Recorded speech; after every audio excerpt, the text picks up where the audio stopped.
Hi, we are a group of researchers at Columbia University partnered with the New York City Department of Environmental Protection, tasked with investigating the magnetic removal of water pollutants using nanoparticles, as filtering out pollutants like PFAs and microplastics from global wastewater and waterways remains a challenge. So why is this important? Constant exposure to PFAs and microplastics has direct health risks.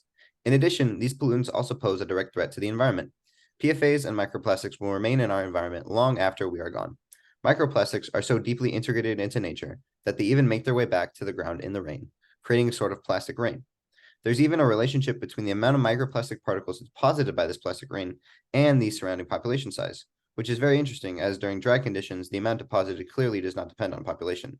I mean, look at figure 1. Wyoming is similar to California.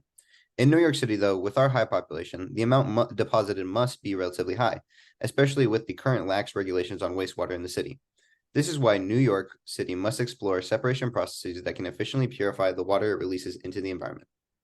To achieve this end, this novel separation process will utilize a mass separating agent through magnetic adsorption.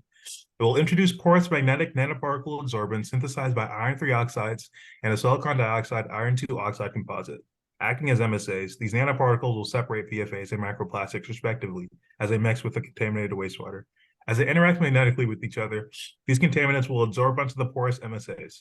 The system is then left with cleaner water exiting as effluent, and the microplastics remain suspended in the batch operator as they recycle until fully saturated with PFAs and microplastics.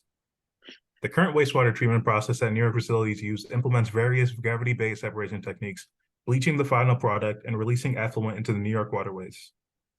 This new separation technology proposes to be added to the current New York wastewater treatment process, using one of the 14 facilities as the basis. With the process being applied in conjunction with the current system, logistics-based operation costs are assumed to be minimal. 1.3 billion gallons flow through New York facilities each day, so around 93 million gallons of water flow through a given facility. With one batch taking 8 hours to process, 3 batches of water are treated each day, totaling 93 million gallons.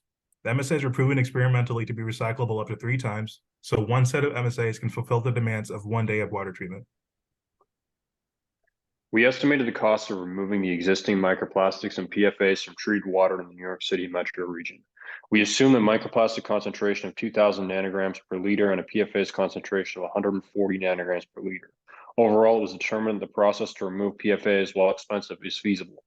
City officials will have to weigh the benefits of PFAS filtration. It was demonstrated that to remove microplastics will be clearly too expensive to operate. This would cost over $2.6 trillion to operate yearly. Engineers should look for cheaper methods of separating microplastics from water. This assessment was taken based off the back of envelope calculations that undoubtedly have significant associated error. Some points in our process that could potentially be improved would be the price of nanoparticles when purchased in bulk and the nanoparticle recycle stream. We didn't look too deeply into energy costs associated with magnetically removing the particles from the water, as this would involve fluid dynamics and turbulent forces. Finally, there will likely need to be additional considerations we'd have to take into account when scaling up this process. Overall, this process presents an interesting way to remove contaminants from drinking water. However, at the current level, it is very expensive and there may be better ways to achieve similar separation. Thank you for listening. We would welcome any questions.